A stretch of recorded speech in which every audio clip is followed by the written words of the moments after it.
Sebetulnya bukan kesulitan yang membuat kita menjadi takut, tetapi yang sebenarnya adalah ketakutanlah yang membuat kita sulit.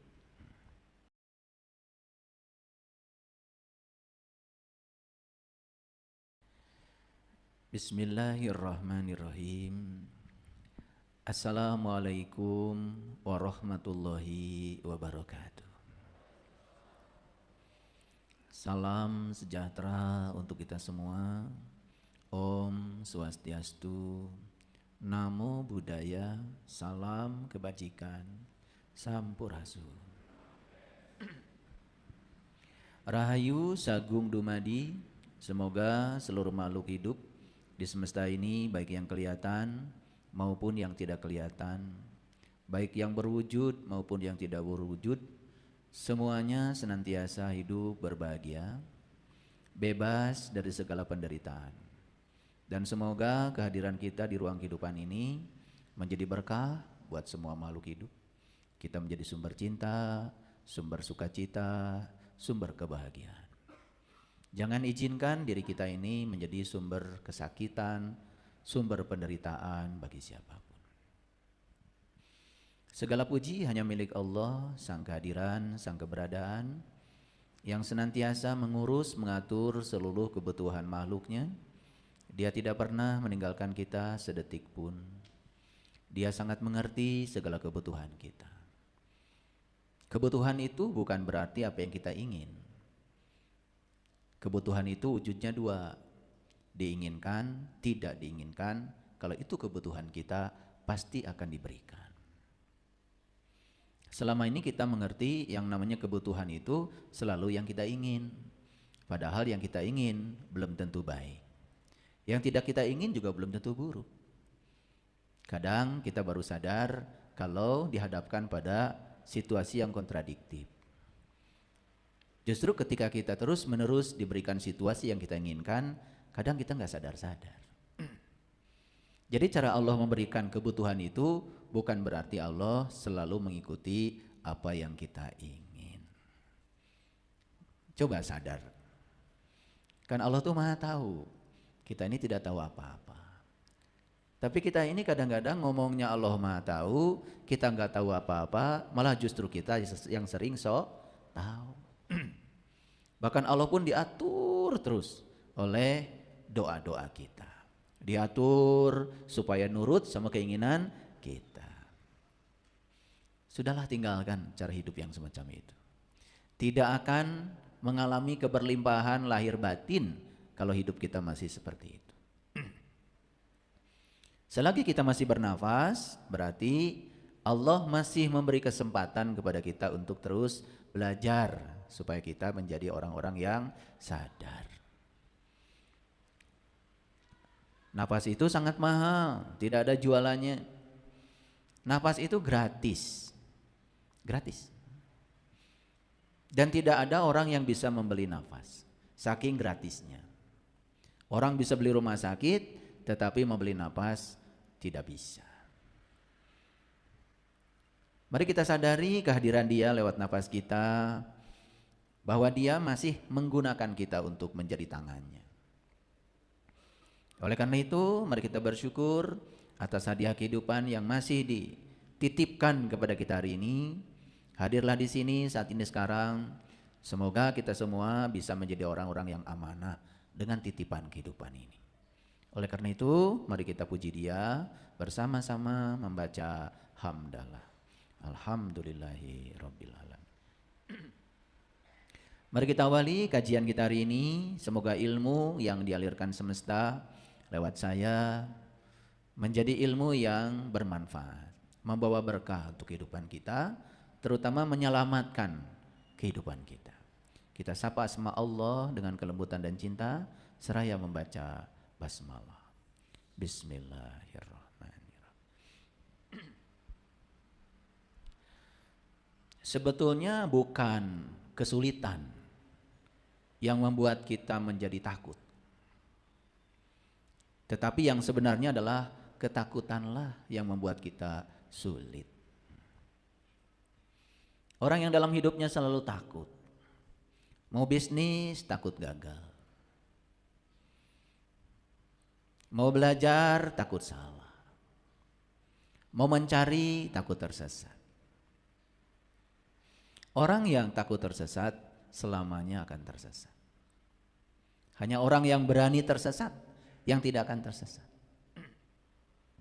Jadi akhirnya ketakutan-ketakutan itulah yang telah membuat kita menjadi sulit. Akhirnya kesulitan itu semakin menumpuk. Itu yang menimbulkan ketakutan baru. Jadi kita terus-menerus bergelimang dalam sulit dan takut. Makanya dalam level kesadarannya David Hawkins, dari reptilian menuju wisdom, menuju kepada kesadaran baru, harus melewati angka 200 secara logaritma. Dan itu menunjukkan keberanian. Makanya orang yang selalu takut dalam hidupnya, lihat, kesulitannya tambah banyak. Karena ketakutan itulah yang membuat dia menjadi sangat sulit.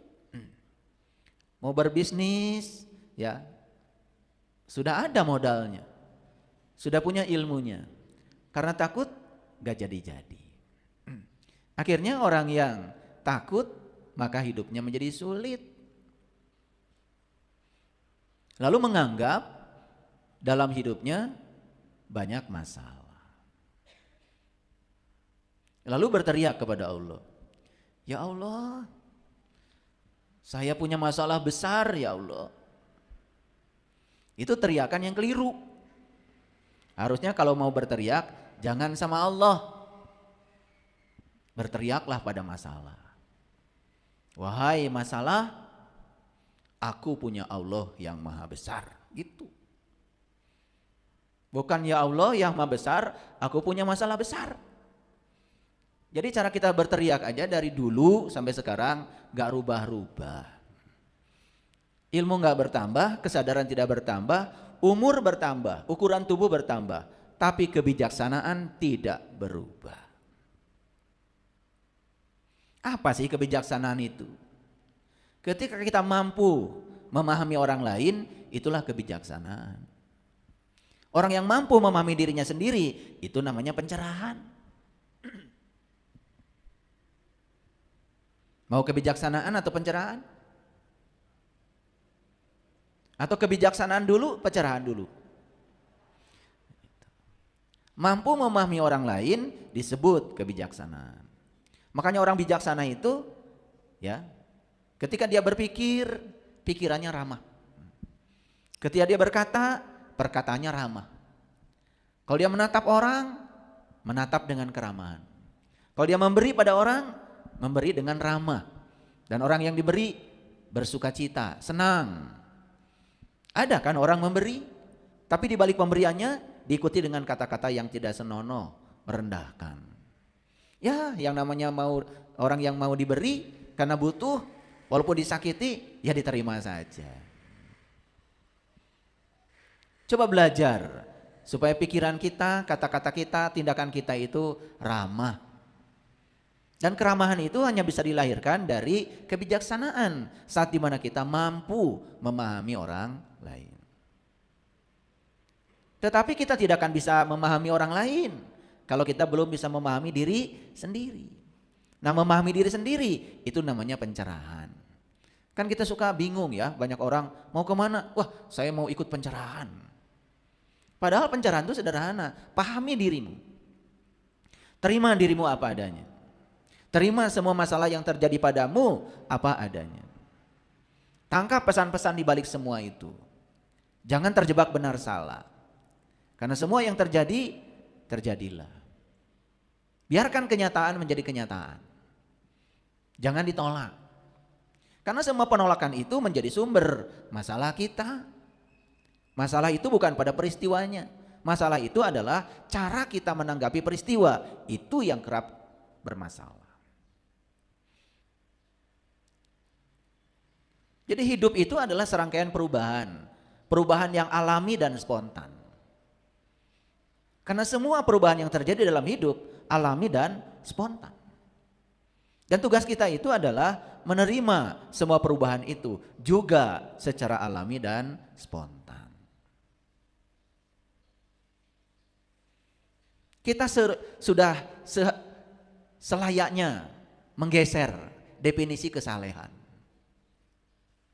Karena selama ini orang soleh itu adalah orang yang, mohon maaf, rajin ke tempat ibadah, rajin melaksanakan ibadah. Kalau itu betul kesolehan, tapi itu baru kesolehan individual. Karena kesalehan yang sebenarnya itu adalah kesalehan sosial. Kalau kesalehan individual itu sudah dirasakan oleh pihak lain.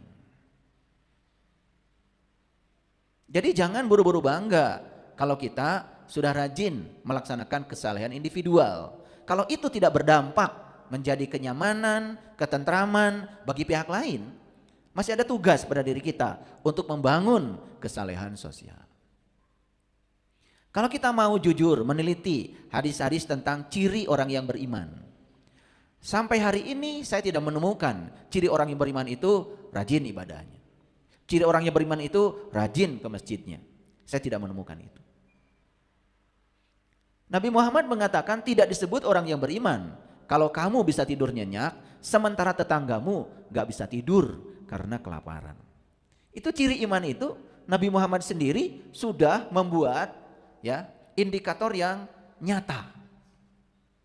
Tidak disebut orang yang beriman jika tetangganya tidak nyaman dengan kata-katanya. Coba. Jadi bukti dari iman itu bukan ritual ibadah. Lalu ritual ibadah kedudukannya di mana? Itu cuma alat. Itu instrumen. Makanya Allah mengatakan, aqimis sholah, inna sholah tanha anil fasa wal munkar. Dirikanlah sholat. Sholat itu adalah sarana untuk mencegah kamu supaya tidak berbuat perbuatan keji dan munkar. Jadi sebetulnya kelucuan kita terlalu rajin menghitung rakaat sholat. Tetapi kita tidak melihat apakah kesalehan individual saya ini sudah berdampak bagi orang lain. Kalau orang di rumah saja tidak merasakan kenyamanan dengan kehadiran kita, orang di rumah saja tidak merasakan kedamaian dengan kehadiran kita, kan sebetulnya ada masalah dengan diri kita. Orang yang bisa berkata ramah akan menimbulkan keyakinan. Orang yang bisa berpikir ramah akan menimbulkan ya kedamaian. Coba, orang yang perkataannya ramah, pikirannya ramah, selalu saja dimanapun dia hadir selalu dirindukan kehadirannya. Makanya saya sering mengatakan untuk menguji seberapa tingkat kedewasaan kita dalam hidup, caranya adalah lihat cara kita memuliakan orang lain. Orang itu disebut berakhlak mulia kalau dia bisa memuliakan pihak lain. Dan orang tidak mungkin bisa memuliakan pihak lain kalau dia belum bisa memuliakan dirinya sendiri. Jadi karena hidup adalah perubahan, maka tugas kita dalam hidup adalah menerima semua perubahan yang spontan dalam hidup, semua perubahan yang alami dalam hidup dengan cara yang spontan dan alami, bukan dengan cara yang dibuat-buat. Kita punya Allah yang maha besar. Kenapa kita takut menghadapi apa yang disebut dengan masalah? Bohong itu. Saya mengajarkan teknik bertanya kepada mahasiswa. Mahasiswa yang mau penelitian biasanya kan membuat sejumlah pertanyaan. Harapannya dari pertanyaan itu dia bisa menggali ya jawaban yang diharapkan oleh peneliti. Kemudian saya ajarkan mahasiswa, ya, bertanya itu ternyata merupakan sebuah keterampilan hidup. Karena pertanyaan yang dilontarkan dengan cara yang tidak produktif itu belum tentu bisa menggali jawaban yang diharapkan. Coba kalau saya bertanya ya, ini bertanya. Bapak Ibu pernah menipu Allah enggak? Misalkan pertanyaannya begitu. Jawabannya pasti, amit-amit. Enggak. Betul enggak? Gitu. Sekarang saya tanya lagi, tahu nggak menipu itu artinya apa? Nah pasti balik tanya kan, kalau begitu menipu itu apa? Menipu itu muka seperti menghadap, tetapi sesungguhnya hatinya itu kan mungkir, tidak menghadap. Kan orang menipu tuh begitu, ya, menciptakan kebohongan, pura-pura menghadap, padahal tidak. Tadi saya tanya apa? Suka menipu Allah enggak? Enggak, amit-amit. Gitu kan? Nah sekarang saya sudah kasih tahu, menipu itu muka menghadap, tetapi hati mungkir. Sekarang saya kasih pertanyaan produktif yang kedua. Suka menyembah Allah enggak? Suka.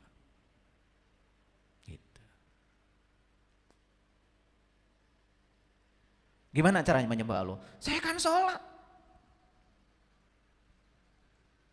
Tahu nggak sholat itu esensinya apa? Wah itu nggak tahu. Coba saya beritahu. Saya beritahu. Kata Quran, sholat itu mengingat Allah. Fa'budni wa aqimis sholat li zikri. Sembahlah aku, dirikanlah sholat untuk mengingat aku. Jadi Allah itu mengatakan, kamu itu telah menyembah aku. Kalau selama sholat yang diingat oleh kamu adalah aku. Sekarang saya tanya lagi. Ibu bapak selama sholat yang diingat apa? Nah ini pertanyaan udah mulai menusuk ke dalam. Wah yang saya ingat itu piring berantakan, cicilan, dan lain-lain. Berarti sesungguhnya yang disembah oleh kita itu kan bukan dia. Yang disembah apa yang kita ingat. Nah sekarang saya tanya lagi, kalau begitu Bapak Ibu suka menipu Allah. Wah kalau begitu saya masih menipu Allah dong. Sukses nggak bertanya? Makanya ya dalam sains itu ada yang namanya keterampilan proses sains. Karena sains itu ada dua, ada proses, ada produk. Jadi produk sains itu dibangun oleh suatu proses yang disebut dengan metode ilmiah. Nah dalam metode ilmiah itu harus ada perumusan masalah. Dan perumusan masalah biasanya dirumuskan dalam bentuk pertanyaan. Nah, kita ini jarang sekali membuat rumusan masalah. Jarang sekali mempertanyakan secara serius kepada kita. Pernah enggak Bapak Ibu berpikir, kenapa ya perintah sholat itu kok bukan melaksanakan sholat? Tapi mendirikan sholat. Pernah mikir nggak? Enggak kan? Enggak kan? Akibatnya apa? Akibatnya cuma muncul kesombongan aja. Karena saya sudah melaksanakan sholat. Padahal perintahnya mendirikan sholat. Aqimis sholat. Terus apa bedanya kalau gitu melaksanakan dan mendirikan? Kalau melaksanakan ya sudah laksanakan saja. Tapi kalau mendirikan, kan gak mungkin kita berdiri kalau kitanya mati. Kalau kitanya gak hidup. Gitu enggak? Jadi mendirikan sholat itu artinya kitanya harus berdiri dulu, harus bangkit dulu. Apa yang harus dibangkitkan? Kesadaran. Kesadaran yang harus dibangkitkan dulu. Jangan sampai kita sholat dalam keadaan tidak sadar. Nah tidak sadar artinya tidak eling. Tidak eling artinya tidak ingat.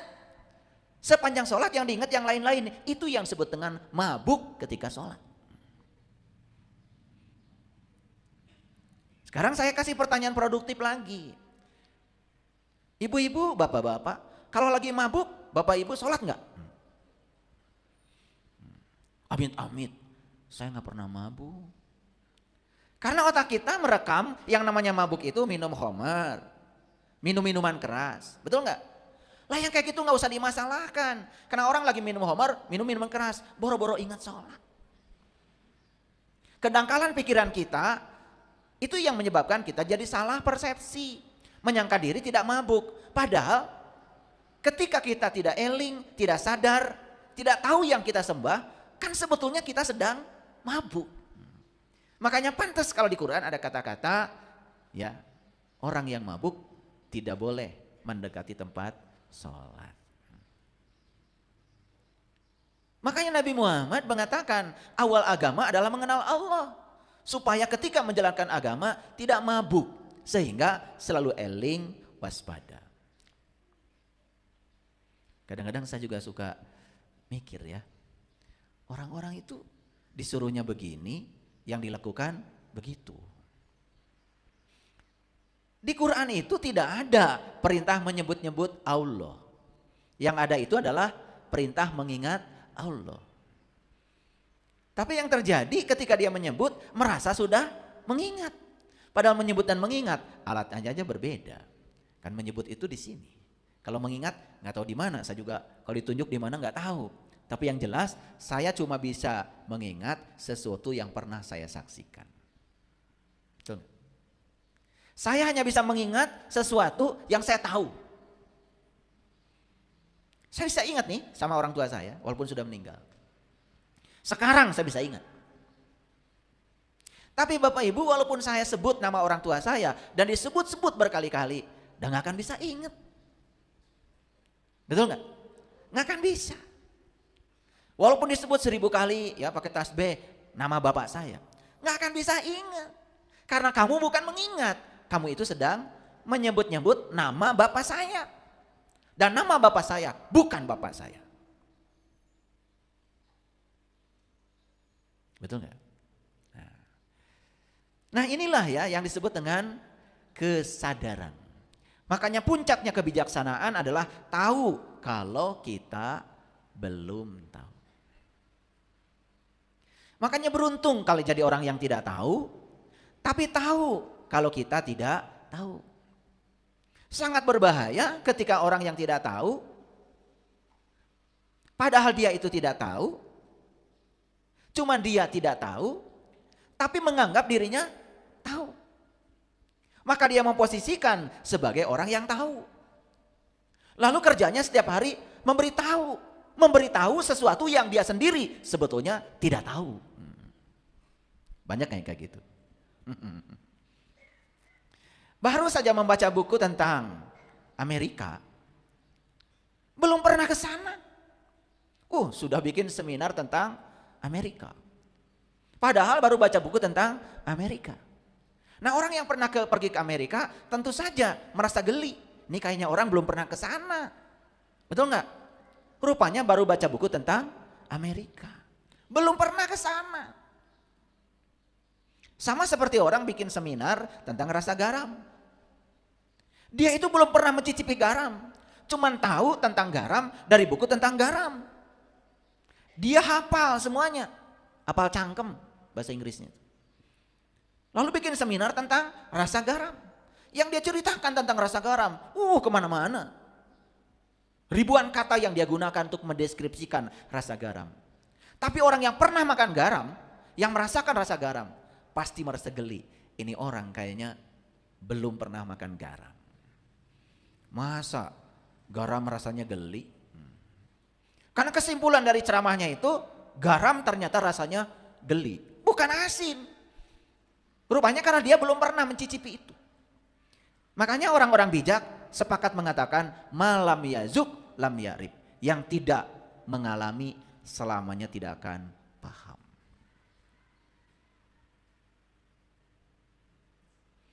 Oleh karena itu, maka hari ini judul kajian kita adalah ini.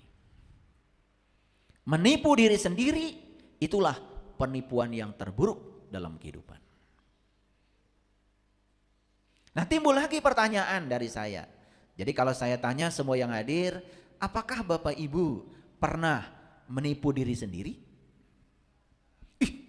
Amit. Masa saya menipu diri saya? Atau diubah pertanyaannya. Pernah nggak Bapak Ibu ya berbohong? Pernah apa sering? Nah, diganti nih pertanyaannya. Nah, kalau mungkin yang ini jawabannya mungkin ya walaupun malu-malu, ya kadang-kadang, ya berbohong juga. Udah ketangkap tuh jawabannya.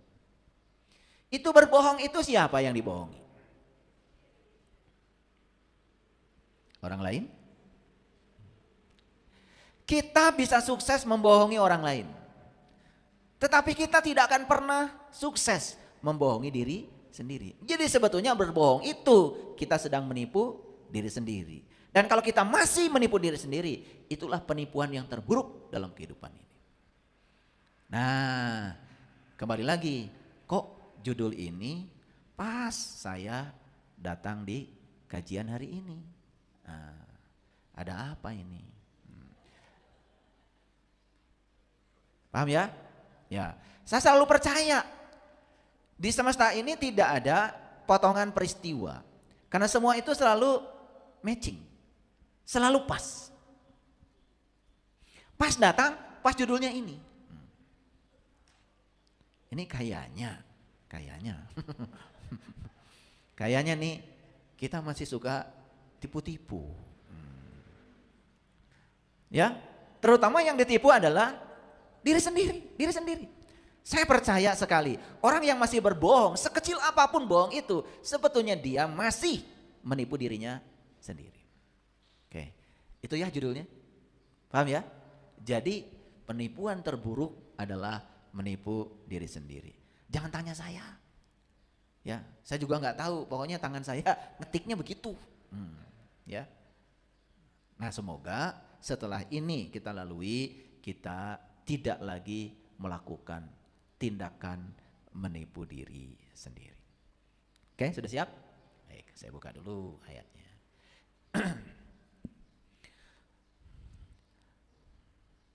Penipuan itu apa? Penipuan itu adalah sebuah kebohongan yang dibuat untuk keuntungan pribadi yang merugikan orang lain. Biasanya kan penipu itu begitu. Ada kepentingan pribadi, gak peduli walaupun tindakannya merugikan pihak lain. Itu yang disebut dengan penipuan. Paham ya? Nah, ada kata dasar tipu. Nah, kalau penipuan itu sudah pakai awalan pe dan an. Kata dasarnya kan sebetulnya tipu. Apa sih tipu itu? Perbuatan, perkataan yang tidak jujur. Nah, di dalam kata tipu itu ada bohong, ada palsu. Itu masuk di dalamnya itu. Bohong, palsu itu masuk dalam kata tipu. Ada lagi yang disebut dengan tipu daya. Ada kata dayanya nih. Tipu daya berarti bermacam-macam cara yang dilakukan supaya dia bisa berhasil menipu. Itu namanya tipu daya. Gitu. Nah, berbagai upaya yang buruk untuk berbohong pada orang lain, itu yang disebut dengan tipu muslihat.